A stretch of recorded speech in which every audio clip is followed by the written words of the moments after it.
di mana-mana. Amin. Keinginan saya belum, ya. Ustaz, nanti belum dulu. Ya. Apa ya?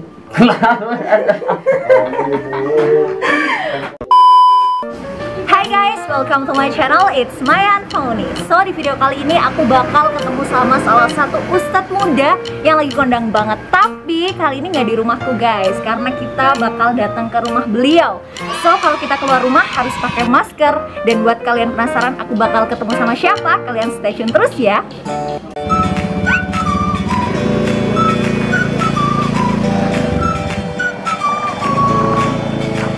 Thousand years later. Oke guys, sekarang aku udah sampai di rumahnya Ustadz Ulinuha Cilacap. Dan aku bentar lagi udah bakal ketemu nih sama beliau. Oke, bentar lagi ya. Halo, assalamualaikum Ustadz. Assalamualaikum. Gimana kabarnya Ustadz? Alhamdulillah sehat. Alhamdulillah sehat. Thank you banget ya Ustadz udah boleh main kesini di Fanguni Channel. Dan nanti teman-teman, aku bakal kepoin Ustadz Ulin ya, saking nervousnya nih ya aku ya. Bakal kepoin Ustadz Ulin kehidupan sehari-harinya yang nggak biasanya kalian lihat di layar kaca. Tapi Ustadz, berhubung ini aku baru datang, aku mau kasih masker buat Ustadz juga. Bentar ya Ustadz ya. Alhamdulillah sehat. Ustadz, nanti boleh ya aku nanya-nanya gitu. Karena teman-teman ini ya yang lagi nonton video aku ini udah penasaran banget. Dan mereka ini udah nanya di Instagram dan juga di WhatsApp aku tentang Ustadz Ulinuha itu kayak gimana sih sebenarnya kalau di rumah gitu kan. Oke, dan buat kalian yang penasaran, jangan lupa untuk klik subscribe, like, dan juga komen serta aktifkan lonceng notifikasi supaya kalian bisa dapetin video-video terbaru dari aku. Oke Ustadz? Siap, monggo. Siap, oke. Oke teman-teman, jadi ini aku udah ada di dalam rumahnya Ustadz Ulin. Wah, banyak banget ya nih wayang-wayangnya ya Ustadz ya. Alhamdulillah. Ada berapa nih Ustadz wayangnya nih? Enggak ngitung sih. Gak gitu. Ada ngitung. Oke, karena ini udah ada di dalam rumah, jadi kita udah boleh lepas maskernya. Oke Ustadz Ulin nih, tapi sebelumnya ini aku agak kaku ya, bingung juga manggilnya Ustadz apa Mas Ulin aja? Mas Mawar. Mas aja ya, biar akrab gitu ya. Biar akrab. Oke Mas Ulin ya guys ya. Mas Ulin, saya mau tanya nih, Mas Ulin itu kesehariannya kalau di rumah itu ngapain aja sih? Sekarang kan lagi COVID-19 nih, lagi suruh harus di rumah aja ya kan. Nah Ustadz itu kegiatannya ngapain aja? Kalau masa-masa COVID pandemi ini ya kita ya seperti ini di rumah, lihat-lihat wayang ataupun kalau cara motor itu nyervis gitu ya, nyervis. Ada yang patah atau di sini ada yang kerusak apanya gitu nih, perekat-perekatnya kurang perekat atau gimana kan ya, kita servis wayang kan banyak. Juga gamelan perlu kita laras, ada semuanya alat-alatnya. Berarti dicek satu-satu Ustadz? Gitu. Sendirian Ustadz? Atau sama tim? Kalau saat ini sendiri, memang Sendirian? masih sendiri. Oh, jadi kalau mau daftar boleh ya? Boleh untuk urus wayang. Oh iya. Ya, jadi Mas Ulin ini teman-teman ternyata kalau pas lagi di rumah aja itu ngecekin wayangnya satu-satu. Nah, kalian ngapain aja nih ya? Bisa tulis di kolom komentar nanti ya Ustadz ya. Dan Ustadz ini selain hobi main wayang gitu kan, Ustadz tuh punya hobi yang lain gak sih Ustadz? Mas Ulin punya hobi yang lain gak selain main wayang? Hobi masak mungkin? Atau berenang gitu ya, main basket? Ada nggak Mas Ulin? Kalau hobi ya mungkin masih di dunia seni ya, tapi kalau kesenangan, kalau hobi kan sesuatu yang dilanjut gitu ya. Tapi kalau kesenangan kan bisa senang, bisa nanti enggak, bisa senang, bisa enggak kan gitu. Ya banyak sih, masak ya. Oh masak? Masak ya. Masak apa Mas Ulin? Nasi goreng. Nasi goreng. Masak air. Masak air. Terus apa lagi? Apa ya? Itu kalau omelet mungkin ya. Kalau Omelet. yang mie sama telur gitu ya. Iya. Tapi kan kita racik bumbu sendiri. Ya senang aja. Kacang-kacang, berambang-bawang gitu semua. Oh gitu. Terus yang lainnya apa? Berenang. Soalnya dulu SD tuh sama teman-teman SD. Di sini kan utara ini Kali Serayu. Kali Serayu, betul. Jadi terbiasa dengan Kali Serayu. Senang aja, senang. Renangnya pakai gaya apa, Ustadz Ulin? Wah, apa aja. Pakai gaya apa itu? Ngambang, kayak mayit bisa gitu. Ngendrang gitu cara wong Jawa ngendrang. Gaya batu, pintar. Oke. Jadi ternyata teman-teman Ustadz Ulin ini selain beliau itu hobi berwayang gitu kan, beliau juga punya hobi yang luar biasa ya, multi talenta. Terus juga nih Ustadz, aku juga penasaran ya kan, Ustadz kan kemarin habis juara ya di Aksi Indonesia. Terus juga jam terbangnya ya teman-teman udah banyak banget sampai mau, wah udah pokoknya udah nggak ada slot ya. Mau tanya tuh Ustadz tuh dari kapan, terus sebenarnya tuh perjalanan main wayangnya ini ada jatuh bangunnya nggak sih Ustadz? Kalau orang di TV kan cuma liatnya, wah Ustadz Ulin, Ustadz muda gitu kan bisa main wayang. Nah sedangkan wayang sendiri buat milenial seperti aku dan teman-teman yang nonton juga, itu pasti kayak sesuatu yang masih apa ya, ngebosenin atau kayak gitu lah Ustadz. Gimana Ustadz, boleh diceritain? Dari sisi perjalanan, kalau perjalanan dunia seni gitu, memang kalau diambil dari sisi keturunan, bapak saya, mbak saya itu tidak ada darah seni. Bapak saya seorang penjahit, ataupun juga karena lulusan pesantren, beliau di desa Karangrena, kan aslinya Banyumas, aslinya bapak saya ngaji di ya Ulumuddin pesantren pondok, terus ke desa Karangrena ngaji mulai ngaji gitu ya, orang-orang desa dulu. Ya kebetulan ibu saya adalah murid bapak saya yang sekarang jadi istrinya gitu ya. Apa namanya, cinta lokasi apa ya? Cinta lokasi. Itu artinya dari mbah saya, baik itu dari mbah dari ibu, mbah dari bapak, tidak ada keturunan dari mbah buyut dan lain-lain, nggak ada, tidak ada keturunan seni, tidak ada. Perjalanan seneng wayang ya, kalau mungkin dari bapak atau mbah ada seorang dalang, kok nantinya cucunya atau anaknya jadi dalang, itu sesuatu yang wajar, lumrah. Artinya betul udah turunan gitu ya Ustadz ya. Minimal udah ada sangu modalnya gitu. Wah, tapi dari saya sendiri modal tidak ada, apalagi bukan dari orang. Kan kalau harga wayang memang relatif mahal. Dulu itu saya seneng wayang tentang suaranya, artinya sesuatu yang tidak perlu modal banyak. Kalau wayang gamelan modalnya banyak luar biasa, tapi waktu karena dulu saya senang dengan mau copat nyanyi tembang Jawa, saya perdalam itu, artinya sesuatu yang tidak butuh banyak modal. Gitu. Saya ambil dari radio, saya tiru, saya ambil dari buku, mungkin dari pelajaran bapak bahasa Jawa atau apa itu saya pelajari. Artinya dulu itu sesuatu yang belum banyak modal. Dari saya olah suara, dulu pun saya pernah ikut lomba azan. Lomba azan, alhamdulillah. Dari pelatih saya bisa belajar tentang olah vokal, bagaimana bisa suaranya bisa gede gitu ya. Dulu saya pernah diajari, nek kok kepengen suaranya gede, ngorong-ngorong nang jero banyu, berteriak di dalam air. Saya praktek dulu waktu SD, waktu keburan ya, apa namanya keburan itu? Berenang bebas di sungai gitu ya. Teriak di dalam air ya, itu salah satu adalah wujud perjuangan gitu ya, usaha.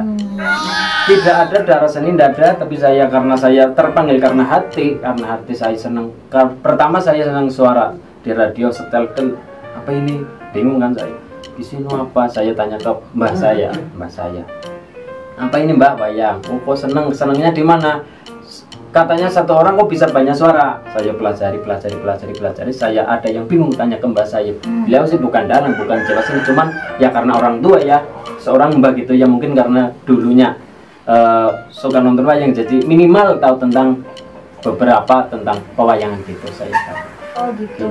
Terus tapi kayak untuk dakwahnya nih ya Ustadz ya, karena kan pakai wayang. Nah kalau anak muda itu kurang tertarik sama wayang, termasuk aku nih Ustadz ya, karena aku masih muda dong. Nah itu gimana Ustadz, jatuh bangunnya apa? Ustadz Ulin nih mau ya ganti sama sulap aja gitu, pakai boneka atau apa? Sebenarnya saya itu bukan basicnya bukan mubalik, bukan, tapi saya lebih ke kesenian. Di situ saya punya, karena ayah saya seorang mungkin katakan tokoh agama di desa gitu ya, juga lulusan pondok juga ya, teman-teman saya juga anak-anak pondok gitu ya. Artinya saya juga punya dua wadah bidang seni, karena saya seorang dalang. Jika diakui, itu pun jika diakui saya seorang dalang ya, saya juga tidak mengakui saya dalang, cuma saya sebatas senang sama seni gitu aja.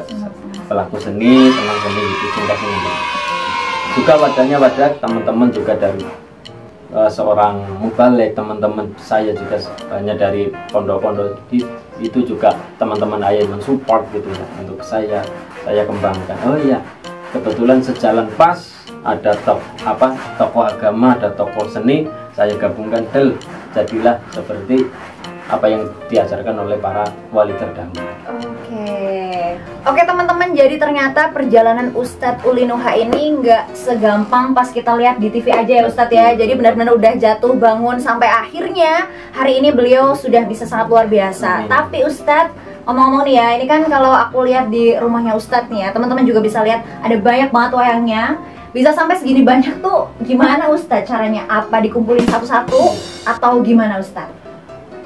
Ya alhamdulillah berkat doa orang banyak saya bisa mengumpulkan. Ya dulu itu saya terkenalnya itu dadi dalang sing ora duwe wayang.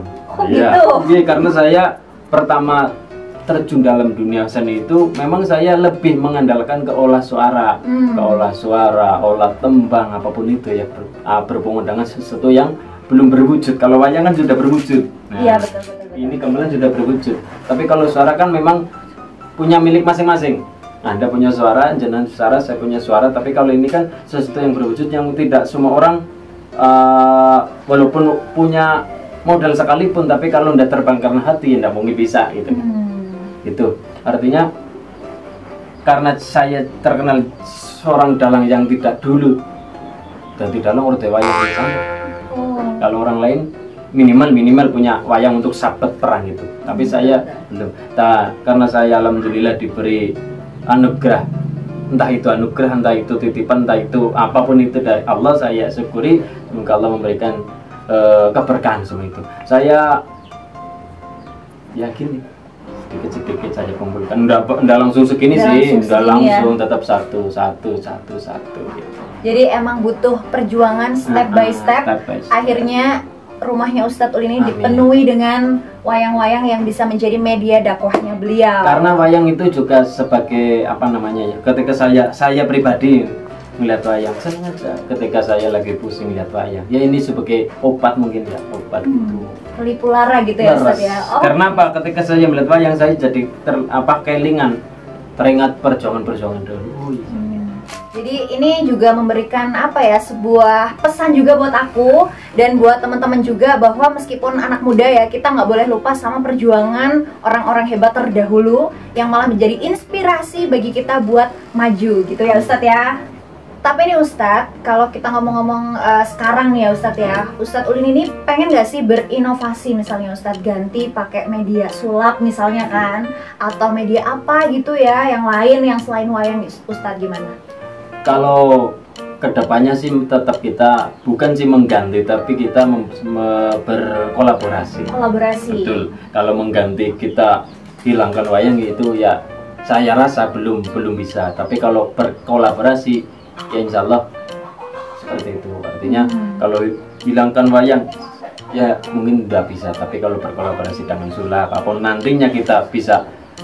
Nanti kita bisa wayang, nanti bisa sulap, kan apa salahnya gitu wong. Itu tujuannya satu untuk menyampaikan. Nah, menyampaikan itu kan dengan berbagai cara, asal tujuannya itu bisa plong gol caranya. Kalau cara pesepak bola silakan mau dikocek, mau di apapun itu, mau tendang asal nantinya gol, itu kan tujuannya seperti itu. Artinya bisa disampaikan dengan berbagai macam cara, yang penting apa yang menjadi sabda Rasul, apa yang menjadi firman Allah bisa teraplikasikan dalam bermasyarakat. Iya, selain itu juga karena Ustadz udah cinta ya Ustadz ya sama wayang. Jadi kalau udah cinta tuh emang susah ya Ustadz ya buat gitu. Jadi mending dikolaborasiin aja sama yang lain. Contohnya gimana Ustadz? Misalnya nih sama apa gitu? Kalau wayang misalkan jadi wayang, saya kolaborasikan, mungkin bukan kolaborasi secara apa kayak misalkan dangdut jadi, bukan satu. Oh gitu ya. Maksudnya kolaborasi antara dangdut musik reggae kan itu satu dalam satu ruang. Tapi kalau wayang kulit itu mungkin ya nanti ganti waktu. Ganti waktu. Bukan jadi satu dengan wayang, tidak, tapi ganti waktu. Oke, jadi gitu ya teman-teman ya. Yang penasaran nih, Ustadz Ulin itu apa nggak pengen ganti gitu kan, udah ketemu jawabannya karena emang Ustadz Ulin sudah sangat mencintai wayang, dan kalau misalkan ada pun diinovasikan dengan yang lain. Oke Ustadz, pertanyaan selanjutnya ya, ini datang dari teman aku. Jadi dia itu tanya ke aku lewat Instagramku buat Ustadz Ulin. Mbak Mayang, tanyain dong ke Ustadz Ulin, tips glowingnya pakai apa? Apa glowingnya? Glowing itu apa? Glowing itu apa ya? Bersih gitu, bersinar, terus pokoknya meling-meling kinclong gitu lah Ustadz. Lunyu, pipine Lunyu. pipine lunyu. Kalau glowing ya saya sebagai seorang maksudnya laki-laki kan enggak terlalu memikirkan seperti itu glowing atau pakai apa skin apa skincare enggak. Iya betul. Kalau misalkan kalau glowing sebenarnya enggak lah ya, masih banyak kotoran-kotoran yang jerawatan gitu. Mungkin Anda lihatnya di Instagram itu kan banyak sekali filter-filter. Pakai efek gitu ya, Mungkin Ustaz, gitu, mungkin gitu. Jadi sebenarnya aslinya sana ya paling berudul lah asli. Nah, tapi kalau misalkan kulit bersih itu ya mungkin dengan air wudhu. Air wudhu, oke, 1 air wudhu. Terus? Kalau air wudhu kan sudah bisa menjaga. Misalkan sekarang ambil saja basuh muka berapa kali? 5 kali kan? 5 kali. Itu minimal baru ya Ustadz ya? Belum, kalau tahajud lagi dingin siram gitu kan basuh. Tapi kalau pakai obat apa itu obat atau krim atau alhamdulillah belum ya, untuk nanti saya katakan saat ini belum pakai seperti itu. Oke, jadi bisa diambil kesimpulan bahwa Ustadz Ulin ini nggak pakai skincare macam-macam, tapi cukup pakai filter yang ada di HP Anda, Mungkin betul ya seperti Ustadz itu. ya? Mungkin bisanya Anda penjenengan mengatakan glowing itu mungkin ketika lihat di Instagram waktu live atau gimana mungkin gitu. Oke, selanjutnya ini pertanyaan dari WhatsApp aku, dari yang masuk di WhatsApp aku ya. Mbak Mayang pengen tahu dong, itu Ustadz Ulin kalau di TV kok kelihatannya kalem banget. Oke, kelihatannya kalem ya Ustadz ya. Kelihatannya. Itu aslinya gimana sih Mas Ulin? Pengen lihat Ustadz Ulin ketawa ngakak. Wah, ini dari cewek-cewek nih Ustadz. Oke, kalau kalem enggaknya sih kondisional lah.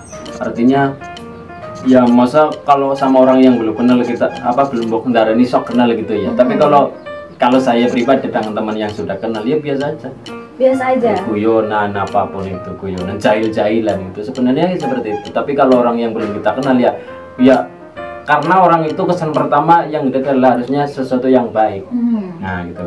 Ya walaupun nantinya kalau udah kenal kita mau jahil-jahilan apa itu kan setelah kita kenal kan agar bisa lebih erat silaturahmi kan seperti itu. Betul. Biar nggak ada jahim-jahiman gitu. Artinya kan karena sudah kenal, gitu. Ben semet dulu cara wong Jawa. Semet dulu. Ya, bersaudara gitu, tambah saudara. Berarti, tapi kalau orang yang belum kenal ya bukan kita jahim banget ya, tapi kita jangan menunjukkan sesuatu yang masa belum kenal sudah ketawa ngakang misalkan gitu kan. Dan jangan ketawa-ketawa sendiri ya Ustadz. Betul. Ya. Jadi harus ketawa itu punya alasan. Senyum boleh tapi jangan senyum sendiri. Betul. Ini loh. Sesuatu ya harus ada porsinya lah. Ya, ini kan Ustadz lagi senyum nih Ustadz. Mbok tapi. Oke, lanjut ya Ustadz ya. Iya. Ini masih ada lagi nih pertanyaan yang masuk. Ini tantangan sih buat Ustadz ya. Jadi tantangan nih. Mbak Mayang kasih tantangan dong buat Mas Ulin buat nyanyi dangdut dong, soalnya di Instagram sering lihat Ustadz Ulin lagi nyanyi. Oke Ustadz, boleh dong nyanyi sedikit ya buat teman-teman yang lagi nonton. Dangdut orang Jawa. Tapi jangan lupa buat subscribe dulu dong ya, jangan lupa subscribe. Langsung Ustadz. Dikit aja ya, bawa rapal. Dangdut. Boleh. Kembang tebu sing kapur kanginan, sangsi bisu sing dadi kenangan, prasetyamu kuwi mung kiasan, tresnamu saiki wis ilang ning dalan anyar. Kowe karo sapa? Aku ngerti dhewe ning ngarepe mata. Nanggap ngesuk. Aduh, adem banget ya Ustadz ya.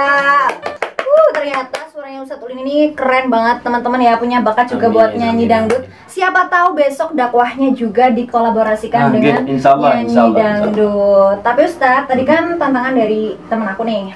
Tantangan dari aku juga deh Ustadz. Nyanyi lagu yang pakai bahasa Indonesia dong Ustadz. Iya, bebas apa aja boleh. Monggo. Ku inginkan dia yang punya setia. Terima kasih. Lanjut Ustadz. Dan mampu menjaga kesuciannya. Namun ada kala insan tanpa berdaya saat dusta mampir bertahta. Bisa saja. Lanjut Ustadz, refnya dong, refnya. Apa ya? Ya oke lah nanti. Pokoknya selanjutnya nanti bakal ada di tayanganku di video kedua ya Ustadz ya. Siap datang lagi ke Mayan Holy Channel ya Ustadz ya. Oke teman-teman, lanjut pertanyaan selanjutnya ya. Ustadz Ulin nih, kemarin kan Ustadz udah juara nih ya. Pokoknya udah dapet kesana sini udah banyak banget ya. Dan semua warga Cilacap juga pasti tahu, sahabat Ulin juga pasti tahu. Terus yang pengen aku tanya nih Ustadz, buat kedepannya nih, Ustadz itu pengen apa lagi Ustadz? Pengen misalnya dakwahnya ke luar negeri gitu kan? Atau apa misalnya Ustadz? Cita-citanya, harapannya? Saya kalau cita nggak terlalu muluk-muluk ya. Yang penting apa yang saya perjuangkan, apa yang saya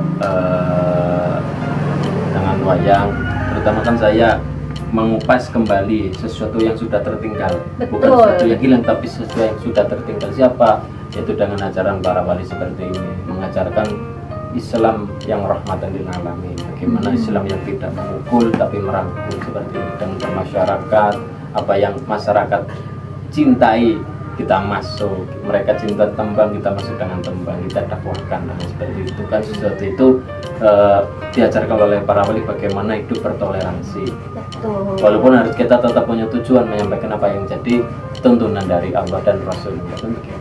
Artinya kita jadi orang Jawa ya jangan sampai lupa dengan Jawa.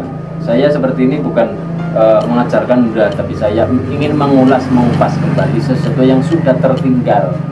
Ini kan wayang bukan hilang tapi tertinggal. Kenapa bisa tertinggal? Karena sudah terlalu banyak sesuatu yang mendahului, misalkan dari budaya barat orang gitu, dengan adanya setan gepeng ini setan gepeng loh. Setan gepeng, anak sekarang sudah suka tembang, sudah suka lagu-lagu, misalkan lagu anak-anak ya. Sekarang kan lebih suka dengan gini. Betul, nih milenial ya Ustadz ini ya. Kan juga budaya. Ya kan dalam masalah kita manfaatkan budaya ini juga termasuk hasil budaya manusia ini, HP semuanya. Wayang pun juga budaya. Artinya budaya di sini bukan sebatas budaya wayang apa tuh, melainkan ini pun juga hasil budaya. Baju semuanya ini kopiah, kupluk gitu hasil budaya. Tapi kita juga bisa mencari budaya apakah pas dengan budaya asli adat ketimuran kan gitu, dengan sopan santunnya dan itu. Ketika kita sudah, nah ini pokoknya yang paling berat adalah ketika sudah berkaitan dengan ini. Dengan HP ya Ustadz ya. Ketika sudah berkaitan dengan HP, ketika kita sudah terlena dengan HP, kalau kita bisa mengendalikan, ada masalah yang fatal kan ketika sudah dikendalikan oleh HP. Betul. Kalau kita bisa mengendalikan ini, ya alhamdulillah. Tuh dengerin ya teman-teman ya. Tapi yang paling bahaya ya ketika kita sudah dikendalikan oleh seperti ini. Contoh yang paling ringan aja. Ya apa nih Ustaz? Budaya kumpul-kumpul. Kalau orang Jawa kan seperti itu, sana kumpul-kumpul, rubung-rubung dengan pikiran. Tapi ketika anak-anak muda sudah seperti ini megang jagung, gerak, sudah main aja gini, yang lain main. Lalu buat apa kumpul-kumpul? Buat apa rubung-rubung untuk bertukar pikiran? Betul. Kan seperti itu. Ini benar banget Ustaz, ya, benar banget. Itu yang paling penting, artinya oke, tidak masalah ini budaya kita pakai, tapi harus bisa mengendalikan budaya ini. Jangan sampai kita dikendalikan oleh budaya. Jangan sampai kita yang dikendalikan oleh budaya. Terus Ustadz nih selama ini paling jauh nih Ustadz udah dakwah sampai mana aja Ustadz? Alhamdulillah kalau luar Jawa kemarin kita ke Kalimantan. Kalau tidak salah ke Manis Mata. Manis Mata. Kemarin kita alhamdulillah ke Hong Kong. Ke Hong Kong Ustadz? Wah, berapa lama Ustadz di sana? Sekitar 3 hari mungkin. 3 hari. 2 hari. Iya, 2 hari 3 malam. Oke, itu acara apa Ustadz? Acaranya satu ya untuk karena yang ngundang dari sana itu adalah TKW gitu ya. TKI Muslim gitu ya Ustadz ya. Di sana ya satu untuk ajang silaturahmi, mungkin mereka yang di sana itu juga kerindu dengan Ustadz. Bukan. Dengan apa Ustadz? Indonesiaannya. Gitu. Indonesiaannya. Karena saya ke sana kan juga bawa Jawa, bawa tembang dengan mereka. Alhamdulillah solawatan gitu, solawatan Bagus Dur gitu, syairwatan itu kan semuanya. Rindu dengan kekhasan Indonesia. Satu, yang kedua ya juga ya empuk tapi pengen ketemu nyombok. Tapi ya, yang penting saya yang ketemu dengan mereka di sana. Salam hormat untuk masyarakat Indonesia yang di luar negeri. Iya. Jadi Ustadz Ulin ini luar biasa ya teman-teman. Selain beliau itu masih muda, beliau itu punya semangat yang Amin, tinggi, amin. dan ini patut untuk dicontoh kalian bahwa meskipun masih muda harus melebarkan sayap untuk berdakwah ya Ustadz, sampai luar negeri loh ya teman-teman, Masya Allah. Oke Ustadz, ini masih ada pertanyaan terakhir dari netizen ya Ustadz, dan ini mewakili hati para cewek-cewek ya, dan ini perlu kalian dengerin ya guys ya. Jadi pertanyaannya begini Ustadz, maka Ustadz Ulin itu pengen nikah umur berapa? Terus kriterianya itu seperti apa? Katanya mau daftar sih Ustadz. Monggo Ustadz. Kalau dikatakan nikah umur berapa ya, kalau menurut omongan masyarakat bukan masyarakat ya, teman-teman gitu ya, teman-teman ataupun wis nikah umur selawe kan gitu ya. Nah, ada seperti Kanjeng Nabi Rasulullah kan 25 tahun gitu. Tuh. Tapi kalau jatuh pada beberapa orang kan kita tidak bisa memaksakan bocor umur selawe, kan tidak bisa. Artinya kan namanya jodoh, rezeki. Gak ada yang tahu kan ya ada yang Ustadz tahu. ya. Betul. Tidak masalah. Kan nikah itu hukumnya bisa jadi wajib, bisa jadi sunnah, bisa jadi makruh, bisa jadi haram. Tapi ini juga semuanya ada alasannya masing-masing. Betul, betul. Ya, wajib ketika kita sudah mampu dengan segalanya, itu ya, kita sudah mampu dengan segalanya dan memang kita membutuhkan untuk menikah, maka wajib untuk menikah. Tapi bisa juga haram ketika disalahgunakan. Itu kan artinya hukum-hukum itu ada semua, tapi dengan porsi dan alasan masing-masing. Betul. Tapi kalau dikatakan umur berapa ya Masih menjadi rahasia Allah gitu ya Ustadz ya. karena kita Oke. jadi ya gambarkan filosofinya ya, Allah itu seperti dalang, lah kita sini wayang-wayang mau lepokna kotak ya terserah dalang, wayang mau dibikinkan lakon apapun itu ya terserah dalang, artinya kita manut dengan Allah gitu. Kriteria ini, aduh, ini penonton dengerin juga ya, ini kru-krunya. Kriterianya Ustadz, 1. apa ya? Tapi saya punya prinsip aja sih, punya prinsip gak usah kriteria yang harus cantik, yang harus apa namanya, harus ya pejabaton ya, Iya, sama kayak betul, betul. ya. Tapi yang paling penting adalah yang saya pegang, orang baik ketemu dengan orang baik, orang buruk ketemu dengan orang. Karena jere wong tua garwo bojo itu ya, istri suami itu kan kalau di Jawa namanya garwo, sigarane nyawa, itulah cerminan suami bagaimana ya istrinya seperti itu. Istri bagaimana ya suaminya seperti itu. Itulah namanya jodoh. Kalau jodoh kan berarti sesuatu yang berpasangan, jodoh gitu. Artinya saya pegang seperti itu terus, orang baik ketemu dengan orang baik, orang buruk ketemu dengan saya jangan datang buruk nih, orang belum baik ketemu dengan orang yang belum baik. Betul. Dan siapa tahu yang belum baik dipertemukan dengan yang baik supaya bisa menuntun Amin. ke arah yang lebih baik. Betul. Jadi teman-teman sudah terjawab ya, nggak ada kriteria khusus Pak ya Ustadz ya. Karena semua adalah rahasia Allah. Iya, rahasia Allah. Dan buat teman-teman, ayo terus perbaiki diri, tapi nggak cuma buat bisa sama Ustadz Ulin dong. Oh, gitu. Karena Allah Subhanahu Wa Taala. Betul Ustadz? Melaras. Oke Ustadz. Dan ini pertanyaan terakhir ya Ustadz ya. Aku mau tanya nih ya sama Ustadz, ada nggak pesan untuk milenial yang lagi nonton video aku atau milenial di luar sana nih ya, untuk tetap bisa produktif kayak Ustadz Ulin, Amin. meskipun sekarang di rumah aja, karena memang kan sekarang lagi COVID-19 ya Ustadz ya. Betul. Gimana Ustadz caranya? Yang kalau menurut saya pesan saya hanya satu saja, kurangi sesuatu yang tidak bermanfaat. Kurangi yang tidak bermanfaat. HP-an bermanfaat apa enggak? Bisa bermanfaat, bisa enggak. Kalau misalkan kita manfaatnya apa, misalkan YouTube-an misalkan, tapi kita bisa ambil sisi positifnya, kita bisa mengambil sesuatu yang bermanfaat, kenapa tidak? Itu kan itu juga suatu usaha untuk mencapai nantinya gitu. Bermanfaat artinya kurangi sesuatu yang kurang ada faedahnya, misalkan hanya sebatas game rock gitu kan sesuatu. Tapi kita nyapu, kita menek COVID, nanti kan di situ kita akan lebih punya pikiran ke sananya. Nah, karena berpikir itu kan bukan sekedar kita sekolah di ruangan saja, Betul, tapi betul, kita keluar ke alam sekitar. Nanti kita pikiran kita akan tumbuh, kita akan jalan. Oh, ini. Oh, baginya nanti langkah saya usaha ini. Bilang ayam, jadi kepengen usaha ayam. Lihat drog telur, jadi kepengen usaha telur gitu. Betul. Kan artinya ya yang penting kurangi saja sesuatu yang kurang manfaat, kita keluar dengan ke masyarakat, kita lihat alam sekitar, insya Allah Allah menuntun kita jika kita punya kemauan. Amin, amin, amin. Jadi yang penting teman-teman itu mengurangi hal-hal yang tidak bermanfaat, dan bisa jadi ini momen seperti ini di rumah aja bisa buat ngasah bakat-bakat teman-teman ya. Misalnya siapa tahu nanti teman-teman Yang juga bisa puisi, bisa mendongeng, Nah. berwayang atau yang lain-lain sesuai dengan apa yang kalian mau gitu ya Ustaz ya. Lagi-lagi kita harus bisa mengendalikan sesuatu yang telah mengendalikan ini. Betul. Nah, mungkin kita bisa nyanyi, ya kita upload ke YouTube, gitu ke kan. Instagram. Ya, artinya kita berkarya.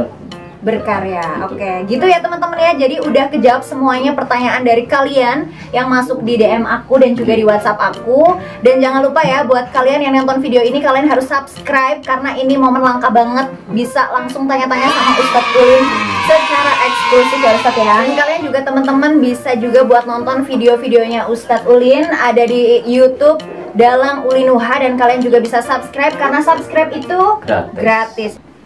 Oke teman-teman, jadi itu tadi ngobrol santai aku bareng Ustadz Ulinuha. Terima kasih banyak Ustadz. Terima kasih sudah berbagi pengalaman, berbagi cerita, dan juga meluangkan waktunya ya untuk menemani teman-teman yang lagi di rumah juga. Ya, terima kasih banyak Ustadz. Dan buat kalian jangan lupa untuk lihat video-video aku selanjutnya di Mayan Family Channel. So, sampai jumpa di video selanjutnya.